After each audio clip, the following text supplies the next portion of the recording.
July 16th, 1942, Paris.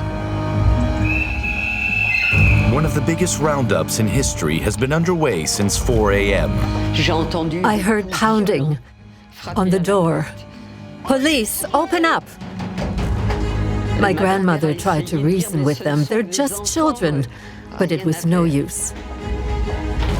The deportation of the Jews of Europe had been secretly decided 7 months previously in Nazi Germany. In France, the operation dubbed the Roundup would be carried out by the French police at the behest of the Vichy regime. The whole thing was planned, organized, and carried out by the French. We didn't encounter a single German. An operation headed by Marshal Pétain, Pierre Laval, and René Buysschaert, Vichy's chief of police. It is he who led Laval and Pétain to deploy the French police. And that is a completely unforgivable crime. The Roundup gets its name from the Velodrome d'hiver, or Winter Velodrome, Paris's mecca of sports. A steel structure where 8,160 Jews were held for 5 days without food or water in the stifling summer heat. It was indescribable. It was chaos. One woman jumped to her death from the top of the bleachers and lay in a pool of blood. But the detention of Jews in the Velodrome d'hiver was just part of a much larger, month-long operation during which some 30,000 Jews aged 2 to 55 were deported. Final destination, Auschwitz-Birkenau. It was not until the 1970s that American historian Robert Paxton and French historian Serge Klarsfeld managed to prove, thanks to German and American archives, the complicity of the Vichy regime. Contrary to the claims of today's revisionists, Pétain and his government were involved in the murder of 4,051 children aged 2 to 15, rounded up in Paris. We are fully active participant in this project. Actions were war crimes, were crimes against humanity. Thanks to the contribution of renowned experts, computer-generated imagery, and interviews with survivors, here is the inside story of the notorious Roundup. The truth about the hidden crime of World War II's most zealous collaborationist government.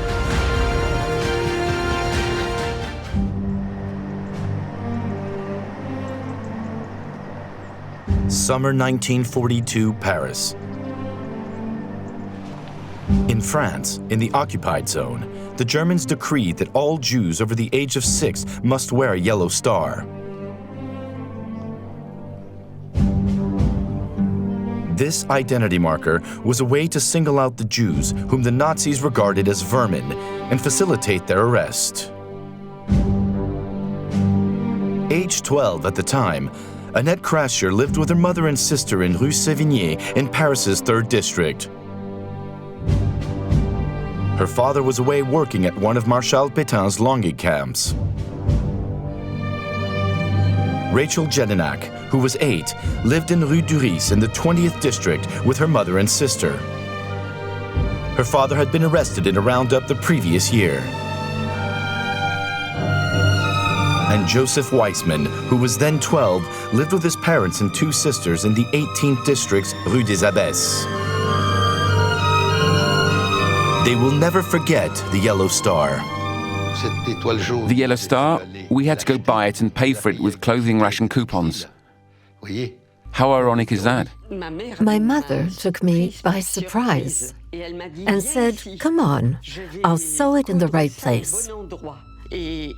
When I saw what she was sewing on, I screamed, "I don't want to wear it." I was expecting people to spit at me, throw stones, and dogs to pee on me. Some children still wanted to play with me, others refused. And I got called a dirty Jew. According to my parents' way of thinking, if we accepted these exclusion measures, we would be safe from arrest. The important thing at the time was to abide by the law. The Jews have to keep their heads down and cannot expect anything from the French state. Following France's surrender in 1940, Marshal Pétain wholeheartedly embraced collaboration. The vice president of his Council of Ministers, Pierre Laval, even declared publicly, "The enemies of the Reich are now the enemies of Vichy." And the Jews were enemy number one. For the French government, they were everywhere, in the media, education, politics, the arts, and had to be removed. And so, in a document authenticated by Serge Klarsfeld in 2010, Pétain himself put the finishing touches to a piece of legislation that would make the Jews a distinct race. It was the Vichy government on its own responsibility that took the first measures against Jews. There was a law about the purge of the civil service, which was clearly directed at Jews. And then in August, there were laws about the medical profession and the legal profession, which were supposed to be a cleanse of Jews. In 2 short years, Vichy had made France a hostile land for the Jews. The regime was just one step away from committing an unspeakable act.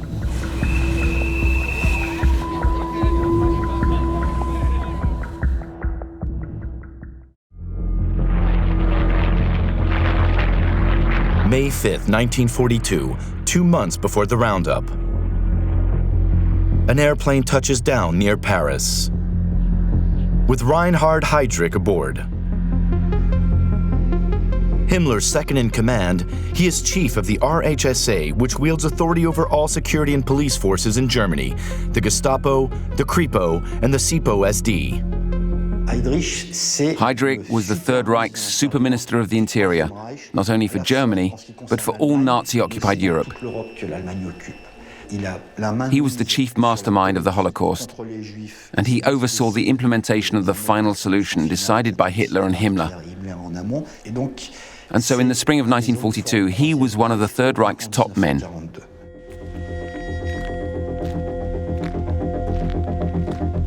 Heydrich came to the City of Lights to organize the hunt for Jews.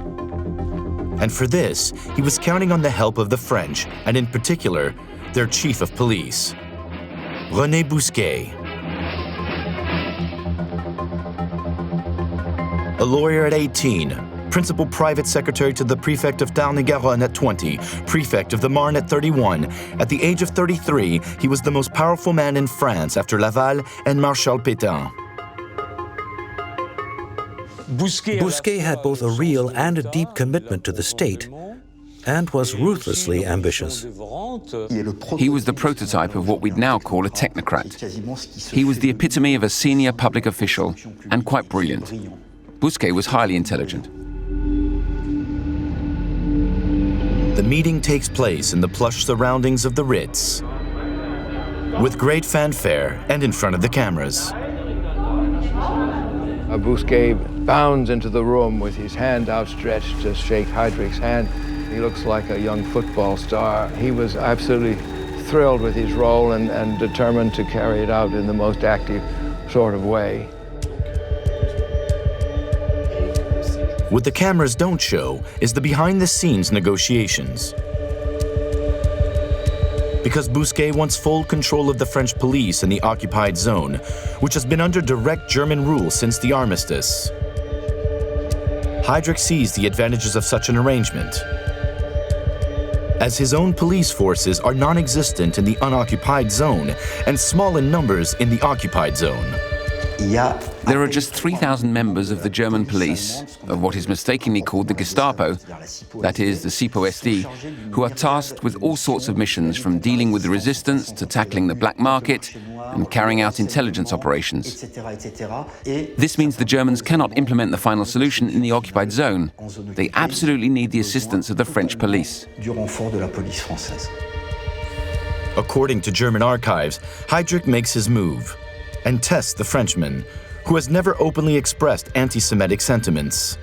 Heydrich said to him, "We're going to deport 5,000 Jews, all men, from the occupied zone to Germany." And Buysschaert immediately says, "Why not take the stateless Jews we've interned in the unoccupied zone as well?" The stateless Jews. Families, including Germans and Austrians who had been stripped of their nationality by the Nazis and taken refuge in France before the war. Arrested in 1940 by order of the Vichy regime, most are now interned in the unoccupied zone in the camps of Riefsalt and Gurs. There was this extraordinary moment when Buysschaert offered to turn over to the Germans the Jews who were living in the unoccupied zone, which is something absolutely unknown in Europe. The Germans took the Jews from the areas they occupied, but there's nowhere else where Jews were delivered up to the Germans from unoccupied areas. Carefully recorded in the archives of the SS, this conversation proves that Buysschaert, General Secretary of the Police, promised the Nazis 10,000 more Jews than they had requested.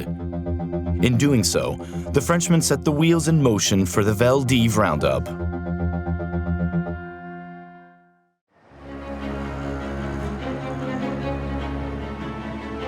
Three weeks later, a second incident hastens events.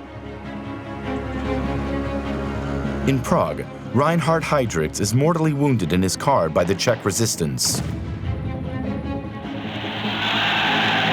The Nazi Party holds an elaborate funeral ceremony and swears to avenge his death. At the Berlin headquarters of the IVB4, the department responsible for Jewish affairs and the final solution, a meeting is hastily arranged. Chaired by Adolf Eichmann, the regime's expert on the Jewish question, in charge of organizing the final solution.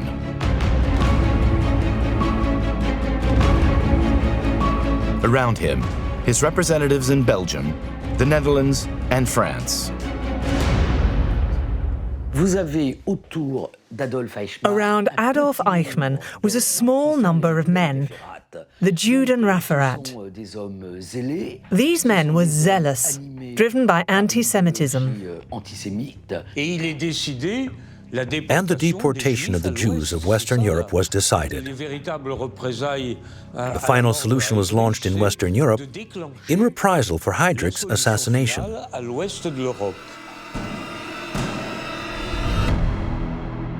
According to the secret archives of the SS, the velodrome Roundup was decided in this Berlin office.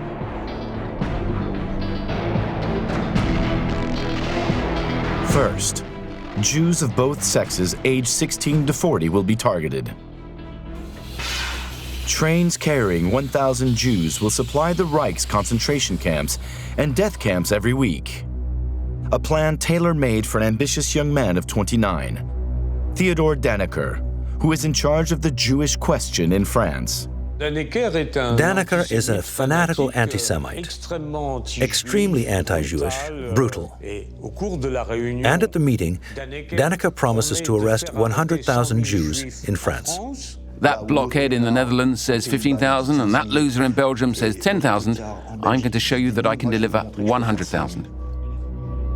After some discussion, it is agreed that Dannecker will deliver 40,000 Jews from France by the end of 1942.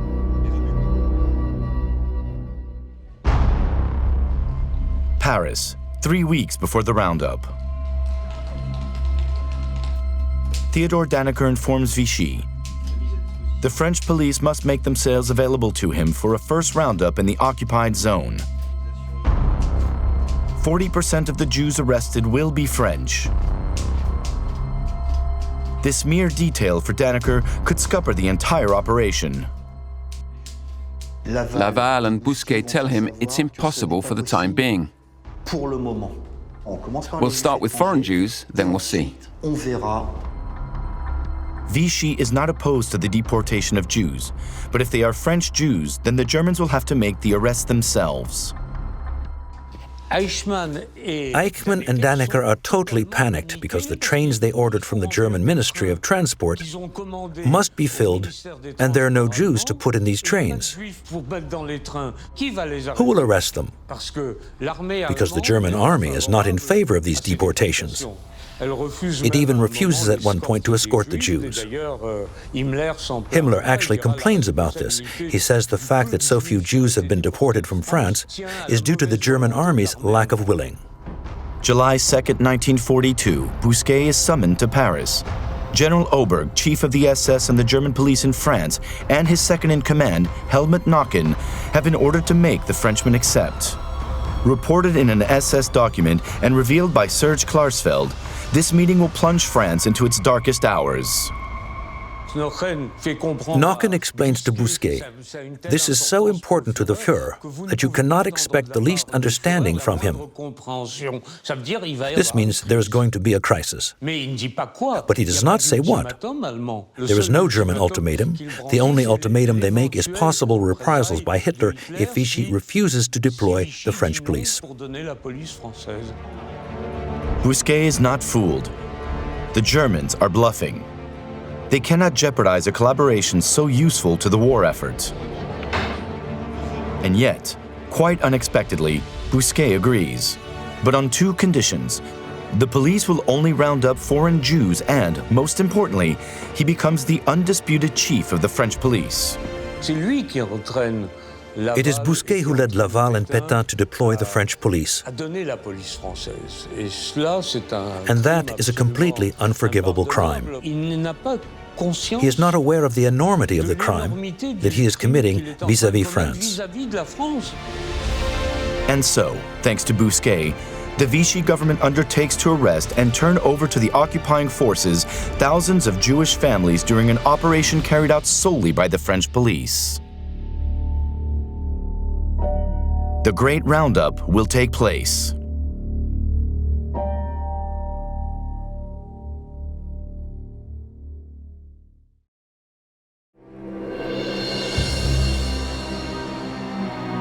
Paris, a few hours before the operation gets underway. In the capital's Jewish quarters, behind closed windows and doors, a rumor spreads. A roundup of Jews is imminent.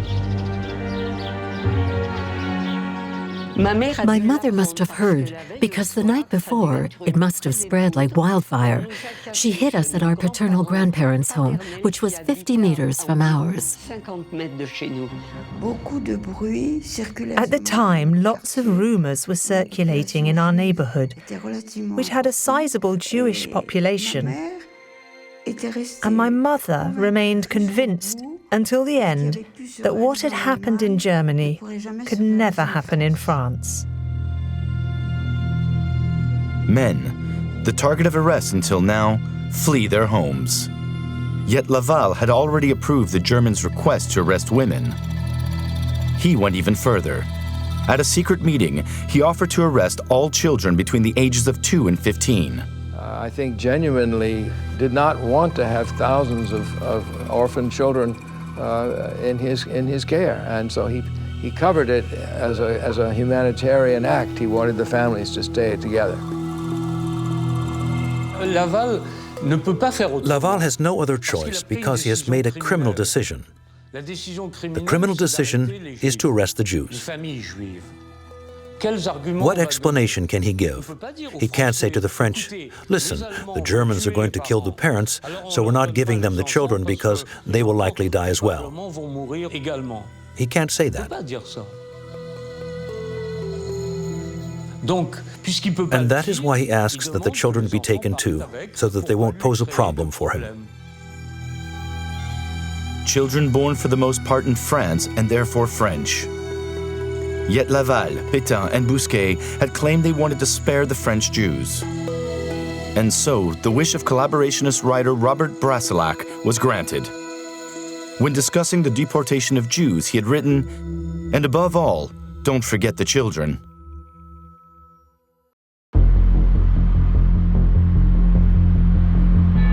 Paris, July 16, 1942, 4 a.m.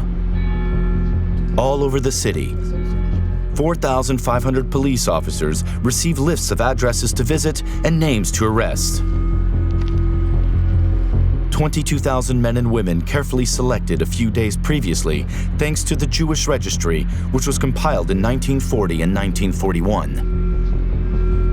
It was put together by a fonctionnaire named André Tullard, who was a very systematic man and who had a very elaborate color-coded set of cards with the names and addresses.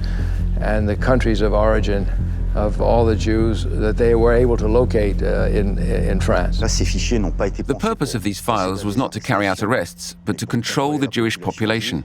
But in 1942, the files became instruments for organizing roundups. These extremely precise and extremely well-organized records were used to identify those to be arrested. The police chiefs give their instructions. Arrested Jews must first be taken to assembly centers, police stations, schools, and gymnasiums requisitioned for the purpose. Operations must be carried out with maximum speed and without pointless speaking. In the district of Ménilmontant, Rachel Jedinak and her sister, hiding at their grandparents' home, are woken up at first light. I heard pounding on the door. Police, open up. Come on, children, get dressed quickly. You're going to join your mother. My grandmother tried to reason with them. They're just children, but it was no use. We went down to join our mother, and on the way, one of the two police officers said, jeeringly, "You can thank your concierge. She told us where you were." We were denounced, the both of us, by our concierge. Rue des Abbesses in the 18th district. Joseph Weissman is with his mother and two sisters when the police burst into the family home. I only remember the plainclothes officer. His face was totally blank. There was no brutality whatsoever. But his face was terrifying. He had the eyes of a dead fish. His father is in his workshop on the 6th floor. Mum said to me, "Go fetch Dad." I went up to the 6th floor and said, "Dad, the police have come to arrest us. Mum told me to come and get you." I got a lot of flack afterwards. "Don't you realize you denounced your father?" There was never any question of my dad letting his family go to protect himself. So I went and got my father. Rue de Sévigné, the police come for Annette Kreiser, her sister, and her mother. All three are frog-marched through the streets as Paris wakes up and discovers the citywide arrests. I remember how afraid I was. I was only 12. That people would see us and think we had done something wrong because we had been arrested by the police. My reaction was one of shame. As we walked through the streets, I saw people gathered at their windows, others lining the sidewalks. I looked around. I saw several make the sign of the cross with tears in their eyes. I was only 8, but I understood that the Parisians didn't agree with what was being done to us. The Jew described on the radio and in the press, a monster who dominates the world, who's plotting against France or Germany, is actually your upstairs neighbor. The kids who go to school with your kids. All of a sudden, the Jew isn't this monstrous creature portrayed by the anti-Semites anymore, but someone just like everyone else. Rachel Jedinak, her mother and her sister are brought to the Bellevilloise, one of the many centers the Jews were taken to before they were grouped together. There were a few hundred of us in there, all packed together. The police were blowing their whistles and shouting. My mother was determined to get us out of there. And a neighbor came up to my mother and told her that Leah, her eldest daughter, who was 14, had managed to escape via the emergency exit. So my mother turned to us and said, "Do what Leah did. You can't stay here. Go over to the emergency exit. And if the police push you back, just stay put." I didn't want to let go of my mother. I screamed, "I don't want to leave you." Then my mother slapped me very hard. She'd never slapped me before. Later, I realized that that slap had saved my life. The two officers guarding the rear entrance look away and let the two fugitives escape. The young sisters go and hide at their grandparents' home. All over the city, the arrests continue while the sorting centers are gradually cleared. Childless couples and single people are taken to the internment camp at Drancy, northeast of Paris, and families to Rue Nélaton, close to the Eiffel Tower. The buses arrived, and we were driven to the velodrome d'hiver. The velodrome d'hiver, nicknamed the Veldiv, Paris's mecca of sports. The now demolished stadium was built in 1909 to host cycling competitions, which were all the rage back then. 180 meters long by 90 meters wide, the steel structure can accommodate 17,000 spectators on the fold-away seats of its brick and concrete bleachers. Below, the banked timber track surrounds a huge infield. Places were needed to accommodate so many people. And the Velodrome d'hiver was one of the largest buildings in Paris at the time, in downtown Paris. On the morning of July 16th, the first buses arrive at the velodrome.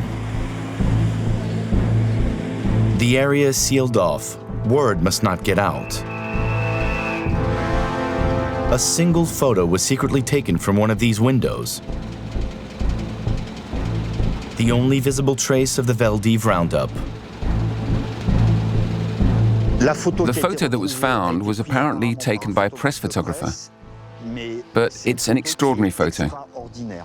There is no desire to show what's going on, and that was the case for all roundups of 1942 and later. The roundups and arrests associated with the final solution were not publicized by the state. Annette and Joseph discover the Veldiv. The heat is suffocating, amplified by a gigantic glass roof painted dark blue to avoid detection by Allied bombers.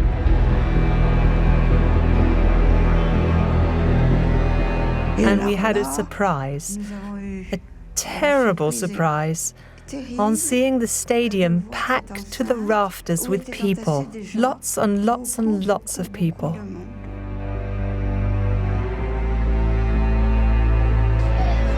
On the first day, there are over 6,000 people sitting on the fold-away seats or directly on the floor. There were loudspeakers blaring. We couldn't hear them, not properly. A terrible noise, shouting, a crowd, whole families, children, and fear. Absolute fear. It was indescribable. It was chaos. One woman jumped to her death from the top of the bleachers and lay in a pool of blood. At that point, I retreated into a kind of bubble. I tried not to breathe too loudly, to make a sound, or to move at all. I made myself as small as possible. By the end of the day on July 17th, 4,150 children, 2,916 women, and 1,129 men are trapped in the Veldiv's Great Hall. All the exits are closely guarded by the French police. Armed with guns, they have received orders not to respond to any requests, even the most basic. The French public service has a history of total incompetence. No preparations whatsoever had been made. There was nothing to eat. All the toilets were blocked in no time. And after 5 days, you can imagine the stench. And those were the conditions in which we spent 3 days and nights in that hellhole, not knowing how long we'd be there, when we could have something to drink or use the toilet, or what was going to happen to us. What will become of them? The Jews at the Veldiv have no idea. But Himmler, head of the SS and Gestapo, on a tour of Poland and the Ukraine, knows full well.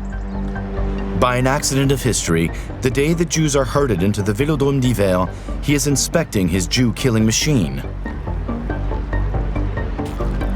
Among other things, he spent 2 days at Auschwitz inspecting the facilities, and in particular, the extermination facilities.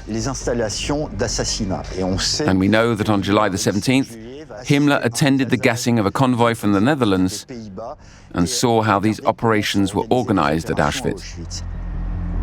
And so, in July 1942, although unfinished, the Auschwitz killing center is already operational. This is where the majority of those arrested as part of the Veldiv Roundup would end up. But the fact is, the extermination facilities were archaic and rudimentary at the time. When the convoys of Jews arrived at Auschwitz, they got out of the cattle cars and were marched to the gas chambers, which were in converted Polish farmhouses. So it wasn't an industrial-scale operation. But the killers, the SS, the Wehrmacht and other German units constantly tried to improve the extermination process. The Nazis' horrific killing machine has been set in motion. It will need its daily quota of Jews.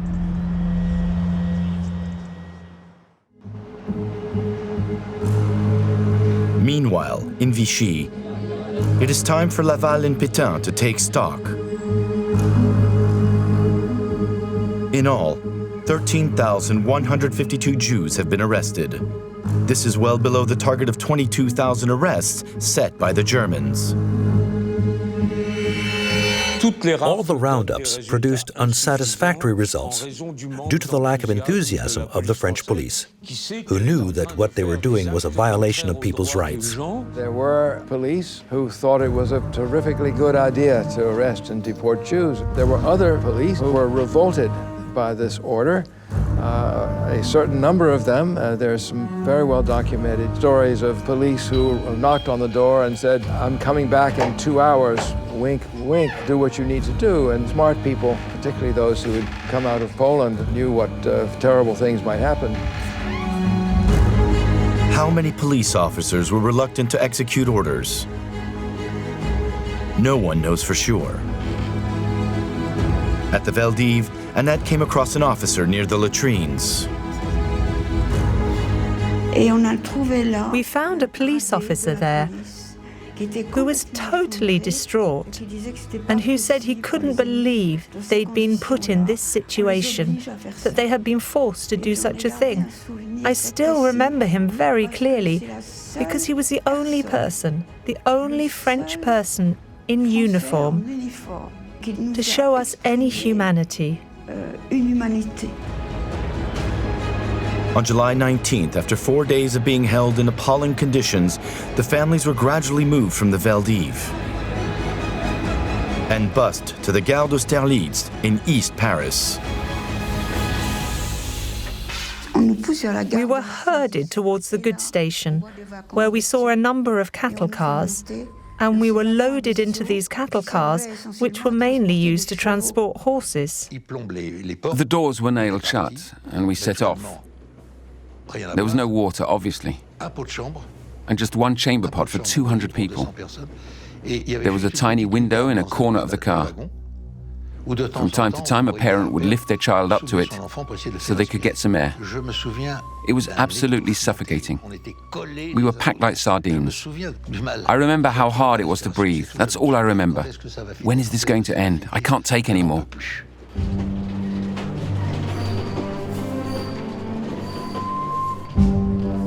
After a terrible 5-hour journey, Annette, her sister, and her mother alight at Pithiviers, 75 kilometers south of Paris.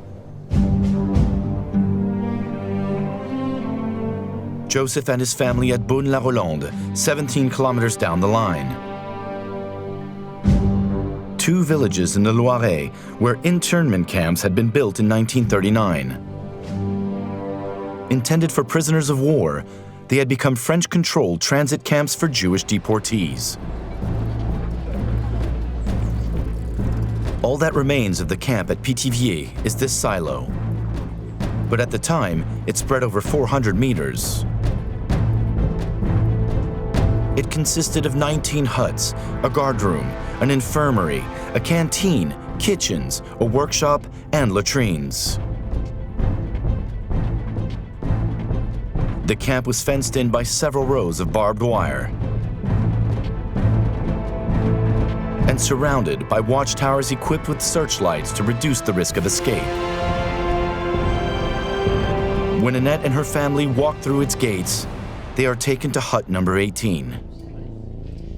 A typical wooden hut with row upon row of wooden bunks covered with straw.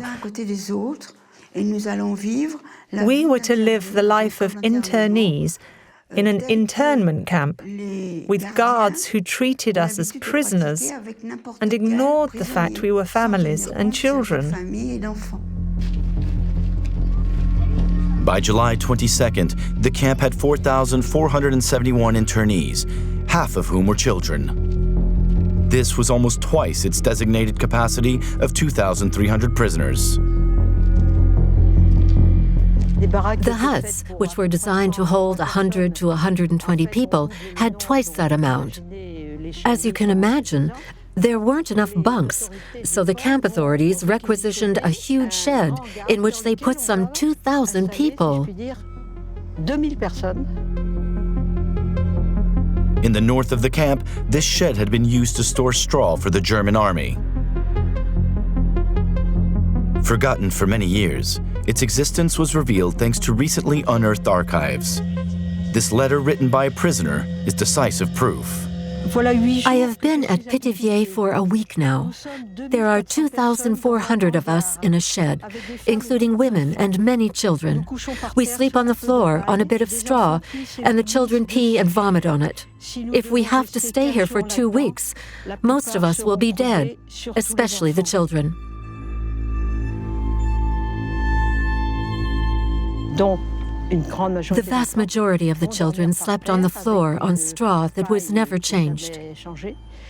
So you can imagine the sanitary conditions. They had no spare clothes. They soon became louse-ridden. They got sick. There were epidemics, especially diphtheria, and no medication, of course. 17 kilometers away, in the camp at Bouin-la-Rolande, conditions were not much better. Separated from his mother and 2 sisters, Joseph was put in hut number 8 with his father. The sanitary facilities were pretty much non-existent. There was a pipe from this window to that window, with a tap every meter or 50 centimeters, and we all washed in front of each other. To do your business, there was a plank with holes 50 centimeters apart, and underneath it was what we called a tinette, a sort of laundry basin. It fell into the basin in front of everyone. It was humiliating. They were always humiliating us. On July 31st, 4 convoys are to leave for Auschwitz. The fathers will go first, then it will be the mother's turn. As for the children, they will follow later. And that is when the darkest chapter of France's history was written. Discreetly, in the camps of the Loiret, a fair distance from Paris, the police brutally separated the parents from their children. 3,000 very young children were left on their own, and their mothers and fathers were deported to Auschwitz.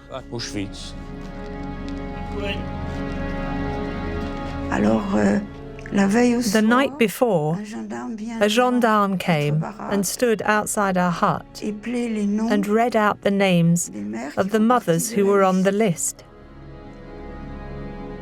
Mother was on the list. It was horrendous. We had one night left together. And that night, I wanted to stop time forever.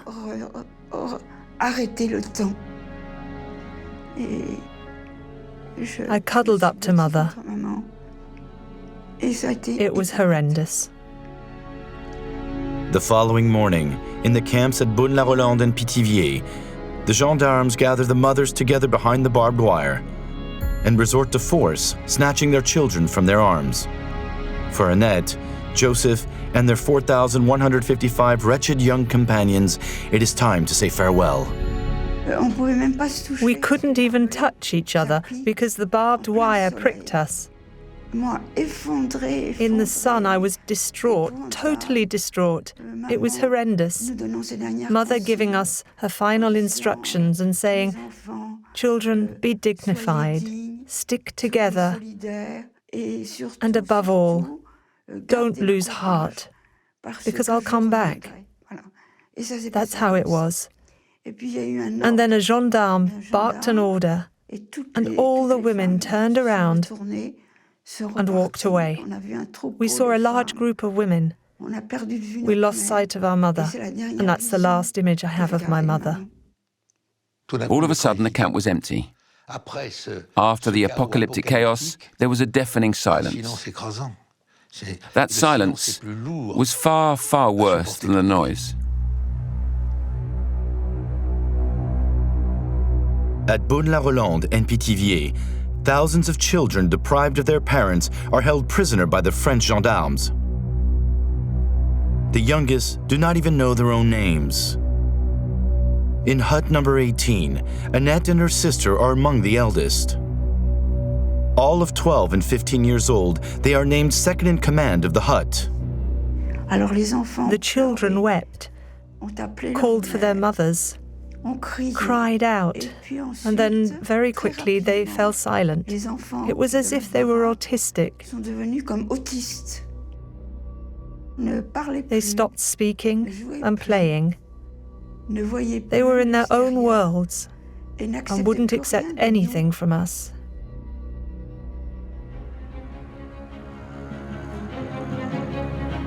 The same day at Vichy. At the Council of Ministers, Buysschaert is congratulated by Laval. His precious agreement for a unified police force under his control has been rubber-stamped by the Germans. The French police has regained its sovereignty. But at what cost? Those who made the decisions didn't even see the Jews. Laval never set foot in a camp. Buysschaert never visited a camp. They never witnessed the suffering of those people. They didn't want to see it either. When you make inhumane decisions, you keep your distance rather than approach your victims. On August 12, 1942, the SS give the order to transfer the children. They are bused to Drancy, northeast of Paris, where a half-completed pre-war housing estate serves as an internment camp. It will become known as the antechamber of Auschwitz. The huge U-shaped estate consists of several five-story apartment blocks accessed by stairs. They all lead to a huge courtyard, the end of which is closed off by several rows of barbed wire and a guard room. Around the perimeter, there are watchtowers.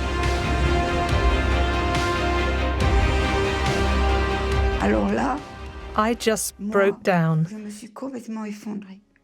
because I had the impression it was a real camp, a tough camp. There were these big apartment blocks and a courtyard whose ground was black. Not a single tree. People clinging to the windows. In the summer of 1942, in the space of a few weeks, almost 30,000 people were sent here and stayed 24, 48, 72 hours. Drancy became a hub, the country's chief transit camp for deportations to the east, chiefly to Auschwitz. Upon arrival, the thousands of children are herded into empty rooms in the estate's east wing, the deportees block. Those for whom deportation to Auschwitz is imminent. There was just straw on the floor. The children were slumped on the ground. The lack of food, the lack of water, their dysentery had worsened. They weren't human anymore. They were wretched.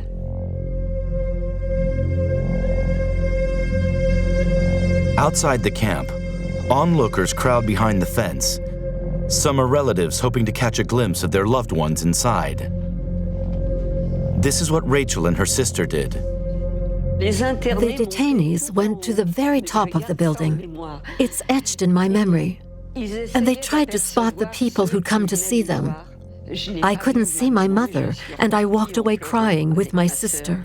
The second time, a gentleman saw me crying and lent me a pair of binoculars. And from a distance, I was able to see my mother's face. She saw us, she recognized us, and she did this. Run! Run! Because the gendarmes used to chase us around the perimeter of the camp. We were in constant danger. That was the last time I saw my mother.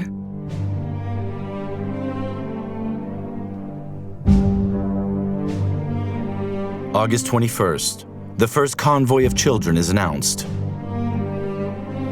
Stairways 1, 2, and 3.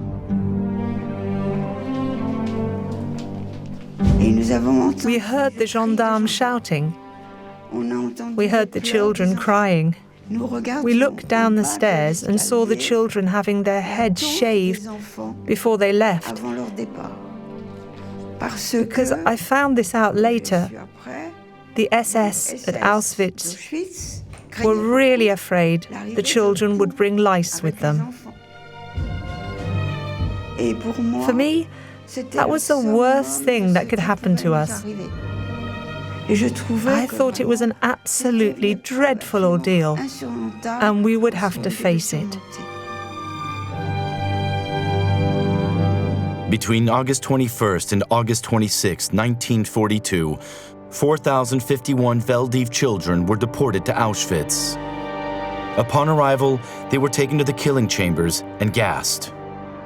Rosette, age 9, Samuel, 3, Henri, 9, Kira, 7, Paul, 11, Monique, 3, Hélène, 7, Charles, 2. Aline, murdered on her 3rd birthday. A fate Vichy must have been aware of.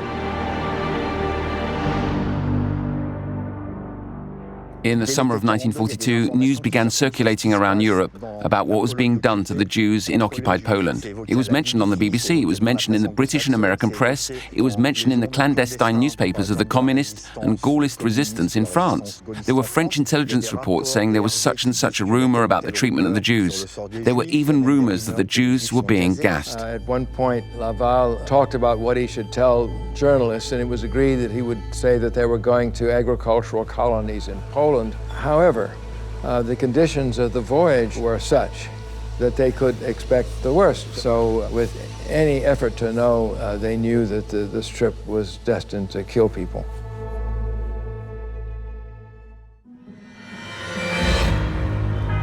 August 31st, 1942, Lyon. You will not have the children. Those were Cardinal Gerlier's words to the prefect. The Vichy official had demanded he hand over the 108 Jewish children spirited out of the camp at Vénissieux by Catholic relief organizations. As 5 days previously, the second phase of the roundups of the summer of 1942 had begun. The second act forgotten by history. The arrest by the French police of 10,000 Jews in the unoccupied zone.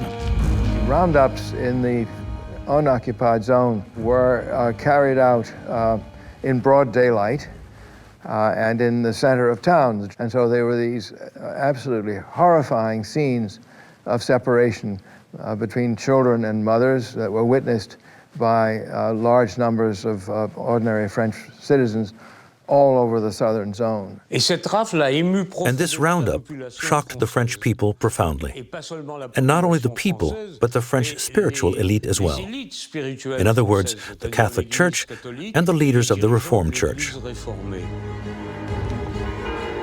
Was the Church, a pillar of the regime, about to abandon Vichy?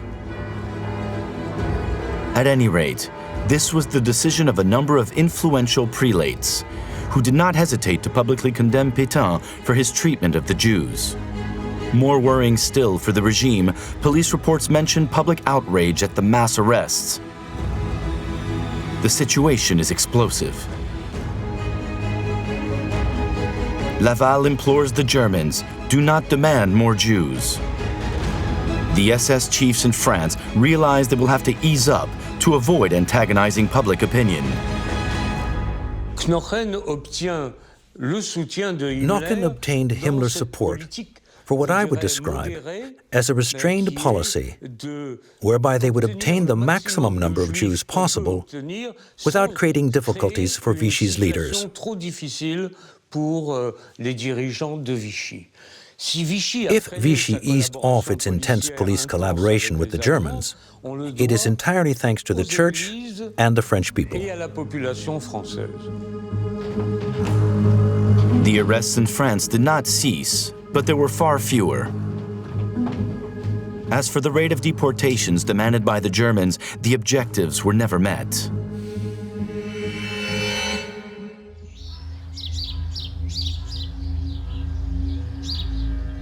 During the summer of 1942, Vichy turned over more than 30,000 Jews to the Nazis, including 13,152 arrested in the Velodrome Roundup. Just 50 would survive the hell of the camps. Annette and her sister escaped deportation. One of their aunts, who was a social worker, managed to secure their release. When they called out the names, and we were the only 2 children to get out of Drancy, it was a truly terrible shock. The departure of the children left a gaping void.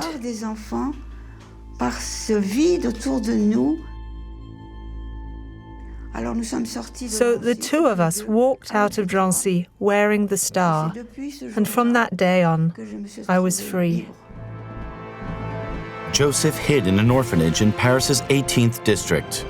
A few weeks earlier, he had escaped from the camp at Beaune-la-Rolande with another Joseph, aged 11 like him.